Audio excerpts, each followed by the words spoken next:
गुलजान उसके लिए चाय बनवा चुकी थी। तशक्कुर से उन्हें देखकर उनके पास ही बैठ गया वो। रिहान ठीक है, ना वो कमरे से निकलती है ना किसी से मिलती है, कैसी खुद साख्ता कैद है। और ऐसा कब तक चलेगा खान? ये तन्हाई तो उसके अंदर जिंदगी खत्म कर रही है। वो परेशान थी रिहान के लिए, जिसने उनसे भी बात करना छोड़ दिया था। पूर्वा की सोच उसे जिंदा होने भी नहीं देती मोरे। वो गायब भी तो ऐसी हुई है कि कोई सुराग तक नहीं मिल रहा। रिहान ठीक है, ना वो कमरे से निकलती है ना किसी से मिलती है, कैसी खुद साख्ता कैद है। और ऐसा कब तक चलेगा खान? ये तन्हाई तो अंदर से जिंदगी खत्म कर रही है उसकी। वो परेशान थी रिहान के लिए, जिसने उनसे भी बात करना छोड़ दिया था। पूर्वा की सोच उसे जिंदा भी नहीं होने देती मोरे। वो गायब भी तो ऐसे ही हुई कि कोई सुराग तक नहीं मिल रहा। रिहान और ईसा दोनों ही चुप चुप से हो गए हैं। वो छोटी है, जाने कहाँ गई, कैसे सरवाइव करेगी। वो फिक्र भरे लहजे में बोल रहा था। गुलजान भी खामोश हो गई। जानती थी सबको क्या खौफ सताता है उन लोगों को। अब वो गलत हाथों में पहुंच गई तो उसके तो जिंदा होने की भी खबर नहीं थी। रियाज कहाँ है लाला? जर्शे सबसे रियाज का पूछती उस तक पहुंची। सो रहा है अपने रूम में, उठा लो जाकर। वो तो नींद में भी उठाए जाने पर कभी एतराज नहीं करता। वो मुस्कुरा कर बोल रहा था और जर्शे नफी में सर हिला गई। सोने दे, प्रिहान भाभी के पास ही सोने दे। वो जानती थी वैसे तो प्रिहान तक पहुंचता ही नहीं था। घर का पहला और फिलहाल इकलौता होने की वजह से उसे सबने इतना गोद में उठाया था कि वो अब गोद मांगता था। सारा दिन यहाँ से वहाँ सब में घूमता रहता था। खानजादा आता था तो उठा लेता था और जब भी सोता था वो प्रिहान के पास ही उसको सुला देता था। तुम ठीक हो? ये मूसा से कहकर शहर क्यों नहीं शिफ्ट हो जाते तुम लोग? तुम्हें भी यूनिवर्सिटी जाना होता है, वो भी ऑफिस जाता है। हर वक्त के सफ़र से थकते नहीं हो तुम लोग? वो उनकी कम अकली पर हैरान हो रहा था। वो तो चाहते हैं मगर मेरा दिल नहीं लगता अब हवेली के बगैर। अब तो रियाज भी आ गया, कौन जाए? वो मुंह बिसोर कर बोली तो खानजादा को मूसा की बेचारगी समझ आई। उसे जब भी शहर जाने का वो कहता तो वो ठंडी आह भरकर रह जाता। यानी जरशे ने बांध रखा था हवेली से। वो खामोशी से मुस्कुराया और गुलजान जरशे को आपस में बातें करता छोड़कर मर्दान खाने की तरफ चला गया। पूर्वा यूनिवर्सिटी से आई तो उसकी रूममेट्स पहले ही मौजूद थी। कोई बाल स्ट्रेट कर रही थी तो कोई चेहरे पर मास्क लगाए बैठी थी। उनकी तैयारियों से लग रहा था आज फिर कहीं जाना है। हर वक्त तैयार होकर जाती, पार्टीज और हल्ला गुला। कभी रात के एक कमरे में पाउडर ड्रग्स लेती, सुध बुध खोई पड़ी रहती। पूर्वा को शुरू में इस सबसे परेशानी हुई। रूम चेंज करने का भी सोचा मगर एक रात हॉस्टल में आने वाले 2 लड़कों को पकड़ा गया। सिक्योरिटी गार्ड ने पकड़ा था। वार्डन ने पुलिस बुलवाई और तफ्तीश के बाद मतलूबा रूम में मौजूद तीनों लड़कियों को ही पुलिस पकड़ कर ले गई थी। पूर्वा का खौफ के मारे बुरा हाल हो गया था। जाने किन 2 के बॉयफ्रेंड थे वो। अब थर्ड पार्टी ख्वामखा पुलिस वालों के हवाले हो गई। लड़कियों की बात पर उसका रंग उड़ा। अब जाने वो तासुफ से कह रही थी या बेहिसी की हद करते हुए तमस्कर उड़ा रही थी। मगर पूर्वा उसी रूम में दुबक कर बैठ गई। जो भी था उसके साथ वाली लड़कियां खुद निकलती थी, कभी कोई उनके रूम में नहीं आया। सुनो यार, वैसे जितनी फ्रेश और प्रीटी तुम हो ना, हमारे साथ पार्टी में जाओगी तो छा जाओगी।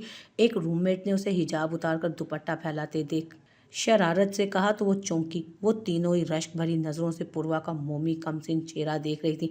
वो बुरी तरह घबराई। मुझे ऐसे शौक नहीं है, वो मध्यम लहजे में बोलती उनकी नज़रों से खाइफ हो रही थी। पैसा मिलेगा यार, तुम तो दिनों में लाखों कमा बैठोगी। एक लड़की ने आंख मारकर उसके मोमी वजूद को देखा। वो उनका मतलब नहीं समझ पाई मगर उनका यूं टटोलती नज़रों से उसे देखना जाने क्यों उसे सहम आ गया। वो रुख फेरती वॉशरूम में बंद हो गई। बाहर उनके हंसने बोलने की आवाज़ें आ रही थी। वो अंदर चेहरे पर पानी डालती रोती जा रही थी। जब कितनी ही देर बाद खामोशी छाई तो दरवाज़ा खोलकर बाहर निकली। वो जा चुकी थी। पूर्वा अपना कपकपाता लरसता वजूद लिए जाकर अपने बिस्तर में बैठी। सब याद आ रहे थे बुरी तरह, उनकी तवज्जो और केयर। फिर एक खौफ रोक देता था, उसे अगर ना अपनाया गया फिर। यहाँ अक्सर लड़कियां यही बात कर रही होती थी। घर से भागी लड़कियों को घर वाले मार डालते हैं, लोग जीने नहीं देते, किरदार कशी की जाती है। भागी तो वो भी थी, कोई लड़का नहीं था साथ। इस बात का सबूत कैसे देगी? मुआशरे की तल्ख हकीकत उसके सामने खुली थी और वो उस पर यकीन करने लगी थी। वो नहीं जानती थी सब एक जैसे नहीं होते। कुछ बाप भाई बेचारे तो भाग जाने वाली बेटियों को भी तलाशते रह जाते हैं। लोगों में सर झुक जाता है मगर दिल में मोहब्बत कायम होती है। उसके जो अपने थे उन्हें उसने अपना समझा ही नहीं। अब भी वो उसके मुंतज़िर थे, उससे मोहब्बत करते थे। बल्कि उनकी मोहब्बत बढ़ गई थी। उसके ना मिलने पर दो लोग तो जिंदगी से ही दूर हो बैठे थे। उसने मोहब्बत पहचानी ही नहीं उनकी। पहचान लेती तो घर से बाहर कदम ना निकालती। शायद ये गलती कभी ना करती। उसने पहली बार मिलने वाली सना बेगम के तानों पर ही घर छोड़ दिया। सब छोड़ दिए जो काफ़ी वक्त से उसके साथ थे, उसकी केयर करते थे, मोहब्बत करते थे उससे। प्रिहान को भी छोड़ दिया, वो तो बचपन से साथ थी। उन्हें भी बेचैन किया, खुद भी बेसकून थी। मगर अब दिल में घर वापस लौटने की ख्वाहिश शिद्दत पकड़ रही थी, हर दिन पहले से ज़्यादा शदीद। अच्छा ही था कि किसी नुकसान से पहले लौट जाए। मोबाइल में नंबर्स तो अब भी मौजूद थे। उसने मोबाइल उठाया और खाली नज़रों से देखा। उस मोबाइल का उसे कोई फ़ायदा न था, ना पैकेज था ना बैलेंस। वापस लौट जाने को दिल कर रहा था, मगर कॉल कैसे करे। अभी दिन का आखिरी हिस्सा बाकी था। वो यकदम जैसे कुछ सोच कर उठी और अपना हिजाब पहनकर हॉस्टल से निकली। करीब मार्केट में जाकर बैलेंस करवाने का सोचा। हदीर का घर या ईसा का अपार्टमेंट, दोनों जगह वो इतने दिन रही थी, मगर एड्रेस मालूम ना था, रास्ता तक याद ना था। मार्केट के पास किसी एक्सीडेंट की वजह से शोर और रश हो रहा था। खून से लथपथ कोई लड़की रोड पर पड़ी थी। पूर्वा का खौफ से दिल बंद होने लगा।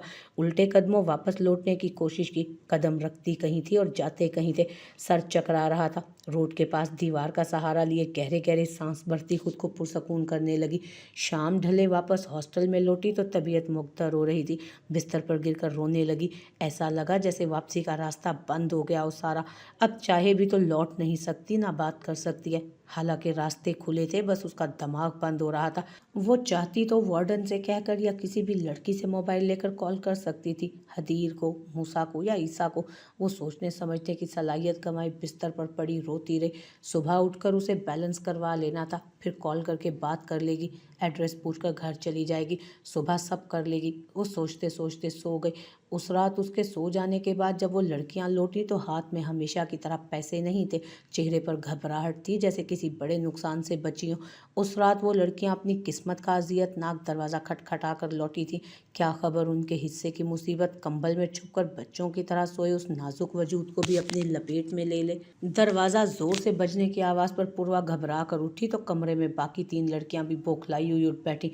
अभी वो कुछ समझती या उनसे पूछती कि धड़ाम से दरवाज़ा तोड़ा गया और अंदर दाखिल होती दो लेडी कांस्टेबल को देख चारों के रंग फाक हुए। तलाशी लो इनके सामान की। दरवाजे पर खड़े एक पुलिस वाले ने सख्ती से कहा।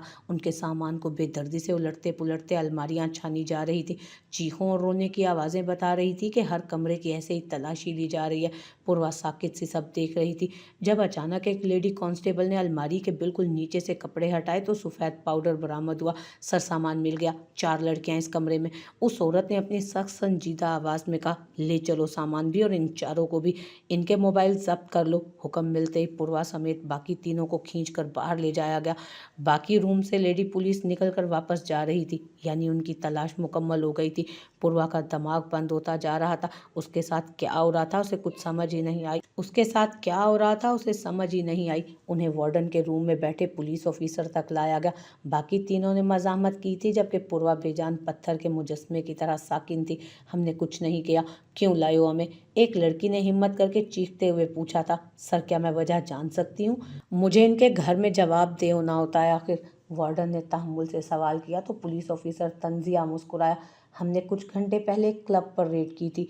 वहाँ लड़कियों को ड्रग्स दी जाती हैं और उनसे जिस्म फरोशी का काम लिया जाता है। कुछ लड़कियाँ भागने में कामयाब हो जाती हैं, जिनमें से 3 भागकर आपके हॉस्टल आई थी। हमने ट्रेस कर लिया और पहुंच गए उनके पीछे, और सबूत के तौर पर ये रही ड्रग्स जो ये उस क्लब से लेती हैं। ऑफिसर की बताई तफसील पर बाकी तीनों को सांप सूंघ गया, जबकि पूर्वा को झटका लगा। वार्डन ने करेहत भरी नज़रों से उन्हें घूरा। मैं किसी क्लब नहीं गई, मैं ड्रग्स नहीं। उसका हलक खुश्क हो रहा था। घबरा कर मध्यम आवाज़ में बोली तो पुलिस ऑफिसर उसकी तरफ मुतवज्जो हुआ। सफ़ेद कॉलेज यूनिफॉर्म में नाजुक सी कमसिन लड़की बाकी 3 की निस्बत वाकई मासूम लग रही थी।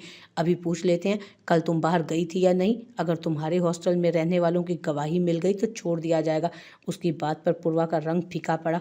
उनके रूम्स की लड़कियों से सवाल किया गया तो उनके मुताबिक चारों ही कल हॉस्टल से बाहर निकली थी, मगर पूर्वा जल्दी वापस आ गई थी और वो बहुत ज़्यादा नहीं निकलती। यही गवाही वार्डन ने भी दी। ठीक है, मगर फिर भी थोड़ी तफ्तीश का सामना करना पड़ेगा, क्योंकि ये बाहर निकली थी और कहाँ गई कोई पता नहीं। जो बेकसूर होगा उसे वापस छोड़ दिया जाएगा। वो नाक पर से मक्खी उड़ाकर बोले और उन्हें पुलिस स्टेशन ले गए। ये पूर्वा की जलालत भरी जिंदगी का निहायत बदतरीन तजर्बा था। उसे दिल में हनिया से पहली बार शदीद गिला हुआ। उसने दोस्ती का हक निभाते हुए अपनी तरफ से उसे महफूज किया। यूं के पहले सिम तोड़ दी, फिर उसके मोबाइल से चंद नंबर्स निकाल कर अपने एक पुराने मोबाइल में सेव करके मोबाइल भी तोड़ दिया। उसके बकौल ऑन रहने वाले मोबाइल से भी लोकेशन ट्रेस हो सकती है। वो उसे समझाकर वापस भेजने की बजाय सारे रास्ते ही बंद कर गए। दोस्ती ये तो हरगिज़ नहीं होती कि दोस्त गलत करे तो साथ दिया जाए। समझदारी ये थी कि उसे समझाकर हालात से आगाही दी जाती। जज्बातीपन में घर छोड़ने वाली पूर्वा के रोंगटे खड़े हो गए। काश वो घर से ना निकलती, काश वो ऐसा ना करती, काश दिल में गड़ सा गया था। पुलिस स्टेशन में आते जाते लोगों की नज़रें और फिर तफ्तीश में पूछे जाने वाले सवालात पर उसको रोना आया था। कब से बेच रही हो अपना जिस्म, कितना पैसा मिलता है, क्या घर वालों की इज्जत का कोई पास है या घर वाले भी ऐसे ही कारोबारी हैं। जब ये पूछा गया तो अंदाज़ा हुआ कि सना बेगम के अल्फाज तो कुछ नहीं थे, वो तंज और नफरत तो बहुत कम थी। वो तीनों शोर मचा रही थी, रोना धोना और झूठी सफाइयाँ। जबकि पूर्वा जो कॉलेज के आने के बाद लड़कियों की बातों से यूनिफॉर्म तक बदलना भूल गई थी, रात देर तक रोते हुए सोई थी और सुबह की रोशनी फैलने से पहले जिल्लत भी हासिल हो गई थी उसे। मुझे कुछ नहीं पता, मैं कभी ऐसी जगह नहीं गई। आंसू बहाती वो सवाल के जवाब में यही जुमले दोहरा रही थी। न क्लब्स के नाम पता थे, न ड्रग्स की कीमत। सख्ती से होते सवालात और तमस्कर भरी गहरी नज़रों से उसका वजूद सर्द हो रहा था। शक्ल देखो अपनी, कैसे 12 बज रहे हैं। आगा जान की तनकीदी नज़रों पर ईसा ने बेचैनी से पहलू बदला। आज आया था वो इतने दिनों बाद, तब से सबकी ही नज़रें उस पर जमी थी। सना बेगम उसके लिए जाने क्या क्या खाने बनवा रही थी। काफ़ी बदल गया था वो, संजीदा और बुर्दबार सा। न मुस्कुराहट थी चेहरे पर, न आंखों में हर वक्त चमकती शौकी। कुछ कमज़ोर सा लग रहा था। आगा जान तो खफा होने लगे। ठीक हूँ आगा जान, बस जॉब की वजह से। वो आहिस्तगी से बोलता बोदा सा बहाना पेश कर रहा था। तो तुम्हारे कौन सा बच्चे भूखे मर रहे हैं जो इतनी इतनी दिन रात मेहनत कर रहे हो। सारा मामला पता चल चुका है मुझे। लड़की नहीं मिल रही और तुम औरतों की तरह गम में घुले जा रहे हो। आगा जान के तंजिया जुमले पर ईसा ने नाराज़गी से उन्हें देखा। लड़की नहीं, बीवी है मेरी, निकाह में है मेरे और जाने किस हाल में। आप क्या चाहते हैं, बेगैरत बनकर जीता रहूं जिंदगी भर। उसके जुमलों पर वो घूर कर रह गए उसे।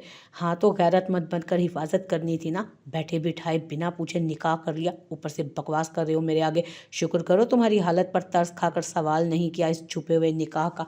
आगा जान की घूरियों पर वो बेचारगी से उन्हें देखने लगा। क्लास तो अब भी लग रही थी। खान दावर की बीवी उस वक्त रियाज को लेकर आ गई। ईसा ने मुस्कुरा कर उस गोल मटोल छोटे साइज के जिन को थामा जिसकी आंखें चारों अतराफ में घूम रही थी। आगा जान भी सब भुलाते उसे देखने लगे, जो ईसा की गोद में आते ही गौर से उसे अब देखने लगा था। अभी देखना, पहचान नहीं पाएगा तो चीखेगा। जाने ये चीखें मारने की आदत किससे ली। अभी देखना, पहचान नहीं पाएगा तो चीखें मारेगा। जाने ये चीखें मारने की आदत किससे ले ली, कान सुन कर देता है ये तो। आगा जान उसे आगाह कर रहे थे। जब उनकी बात के इख्तिताम से भी पहले वो हाथ पांव चलाता जोर जोर से चीखने लगा। ईसा यकटुक उसे देख रहा था। छोटे से जख्म पर बारीक चीखों से फ्लैट सर पर उठा लेने वाली पूर्वा की शिद्दत से याद आई। आगा जान उससे रियाज को थाम कर चुप करवाने लगे। मुस्कुरा कर रियाज को देखती खानी बेगम ने हैरत से ईसा की गुमसुम कैफियत देखी। सब ठीक है, उनके पूछने पर वो चौंका। ओह जी जी ठीक है, ये बहुत क्यूट है वैसे। वो खज्जल सा होकर रियाज की तरफ मुतवज्जो हुआ, जो पूरी रफ्तार से टांगे चलाता अब जाने क्या राजो न्याज कर रहा था। मुठियां कभी भींच लेता तो कभी खोलता, तेजी से सर हिलाता, किसी बड़े आदमी की तरह बातें कर रहा था। ईसा दिलचस्पी से उसे देख रहा था। उसकी शहद रंग कांच सी आंखों में दुनिया जहान की रोशनी थी। निहायत सुर्ख गाल थे। आगा जान दुनिया से बेखबर हो चुके थे। बस हाथ में उछलता बोलता गुड्डा था और उसे पूरी तवज्जो से देखते और सुनते हुए आगा जान। अचानक ही बातें करते रियाज ने रोना शुरू कर दिया। इसकी तबीयत आज कुछ ज़्यादा ख़राब है, बार बार रो रहा है, बुखार हो रहा है इसे। खानी बेगम उसे थाम कर चेक करने लगी। सुर्ख टमाटर जैसी गालों वाला रियाज चुप होकर उन्हें सुनने लगा, जैसे बात की समझ आ रही हो। तो ले जाते हैं ना चेकअप के लिए। ईसा ने फिक्रमंदी से उसे देखा, जो वक्फे वक्फे से रो भी लेता और चुप होकर थोड़ी देर बातें भी कर लेता। आराम नहीं आता तो पहले बताते, कब से बच्चा तंग हो रहा है। खान यूसुफ भी परेशान हुए। अभी वो यही बात कर रहे थे जब खान आजर के साथ खानजादा आ गया। ईसा को देखकर खुशदिली से मिला। उससे हाल अहवाल लेता रियाज की तरफ मुतवज्जो हुआ, जिसे आजर खान उठाकर प्यार कर रहे थे अब, मगर वो रोने की तैयारी में था। उसने बढ़कर उनसे लिया तो वो गला फाड़ कर रोने लगा। क्या हुआ मेरे बेटे को, क्या बात है मेरी जान? उसे खुद से लगाकर थपकते वो फिक्र से बोला, इसे बुखार हो रहा है, शायद सर्दी लगी हो, मैंने दवा तो दी थी तब ज़रा ठीक हो गया। खानी बेगम ने बताया तो वो परेशान हो गया। ईसा उठ खड़ा हुआ, इसे ले चलते हैं लाला, चेकअप करवा ले, शाम है अभी तो, रात कैसे गुजारेगा? उसकी बात पर खानज़ादा ने सर हिलाया और उसे चेकअप के लिए ले गए। मौसमी बुखार था। डॉक्टर ने चेकअप के बाद इंजेक्शन लगा दिया और सर्दी से बचा कर रखने की ताकीद की। उसे लेकर लौटा तो कमरे में जाकर सलाम करते ही आदत के मुताबिक प्रिहान के पास लेटा दिया और खुद फ्रेश होने चला गया। रियाज ने पीछे से फिर रोना शुरू कर दिया। शायद बुखार की बेचैनी थी कि उसे आज माँ के पास लेटकर बातें करने में भी मज़ा नहीं आया। वो तेज़ी से कपड़े पहनता जब तक बाहर आया, रियाज चुप हो चुका था। सामने का मंजर देखकर खानज़ादा रुक गया। प्रिहान उसे उठाकर सीने में भींचे बेआवाज़ रो रही थी। वो कमीज़ के बटन बंद करता खामोशी से उन्हें देखता रहा। जाकर बाल ब्रश किए, लबों पर मुस्कुराहट आ गई। आखिर प्रिहान का दिल बच्चे के लिए पिघल ही गया था। बीमार तो वो पहले भी हो जाता था, मगर अब वो उसे शायद नज़रअंदाज कर करके थक चुकी थी। रियाज माँ के सीने से लगा सुकून से सो रहा था। वो बेड पर उसके सामने बैठकर उसे देखने लगा। प्रिहान ने भराई आंखें उठाकर सामने बैठे खानज़ादा को देखा। इसे क्या हो रहा है? ये बहुत गर्म है, वो सिसकती हुई परेशानी से बोल रही थी। वो बेसाख्ता उसकी तरफ झुकता उसकी भीगी आंखों पर लब रख गया। प्रिहान ने झिझक कर आंखें मीच ली। इसे फीवर हो रहा है, मगर चेकअप करवा लिया, इंजेक्शन लगाया है डॉक्टर ने, ठीक हो जाएगा। उसके कंधे पर सर लटकाकर सोते रियाज को उसने संभाल कर प्रिहान की गोद में सुला दिया। करीब पड़ा ब्लैंकेट उठाकर उस पर डाला और नरमी से बताते रियाज पर झुककर उसके सुर्ख होते गाल चूमने लगा। पीछे हुआ तो प्रिहान ने बेसाख्ता गोद में सोते रियाज को खुद से लगा लिया। उसे तकती नरमी से सुनहरी बालों को माथे से हटा रही थी उसके। शायद वो आज पहली बार इतनी मोहब्बत और तवज्जो से बेटे को देख रही थी। वो बेटे में गुम थी और सामने बैठा खानज़ादा उसमें खोया था। शायद आज वो पहली बार इतनी मोहब्बत और तवज्जो से अपने बेटे को देख रही थी। वो बेटे में गुम थी और सामने बैठा खानज़ादा उसमें खोया हुआ था। वो अब भी उदास थी, मगर आज कुछ नॉर्मल लग रही थी। रात गए जब खाना वगैरह खाकर वो अपने कमरे में वापस आया तो प्रिहान रियाज को सीने से लगाई लेटी हुई थी। खुद खाना खा लिया था और आज तो रियाज को भी खुद फीड करवाया था उसने। और आकर लेटा तो वो करवट बदलती अपने बेटे को भी दूसरी जानिब कर गई और खुद भी उसकी तरफ पुश करती खानज़ादा को हैरान कर गई। इस धोखेबाजी पर वो उसे घूर कर रह गया। यानी बेटा मिला था तो अब उसकी ज़रूरत ही नहीं रही थी। वो छोटा सा गुड्डा जिसे रोज़ाना बाप सुलाता था, आज बेवफाई किए सुकून से माँ के पास सो रहा था। तुम दोनों बहुत बेवफा हो। जब तक मेरी ज़रूरत होती है तुम मुझसे लिपटे रहते हो, जहाँ एक दूसरे का सहारा मिला मुझसे रुख फेर लिया। उसने करीब लेटकर दोनों पर लिहाफ ठीक किया और खफकी से बुड़बुड़ाते प्रिहान को सुनवाया। जानता था वो जाग रही है और सुन भी रही है, लेकिन प्रिहान ने ना रुख फेरा और ना ही उसे कोई जवाब दिया। मुझे धोखेबाजों से अपना हक छीनना भी आता है। वो उसके करीब होता दोनों को अपने हिसार में लेकर संजीदगी से बोला तो प्रिहान ने चेहरा मोड़कर उसे गुस्से से देखते कुछ कहना चाहा। जब वो होंठों पर उंगली रखकर चुप करवा गया।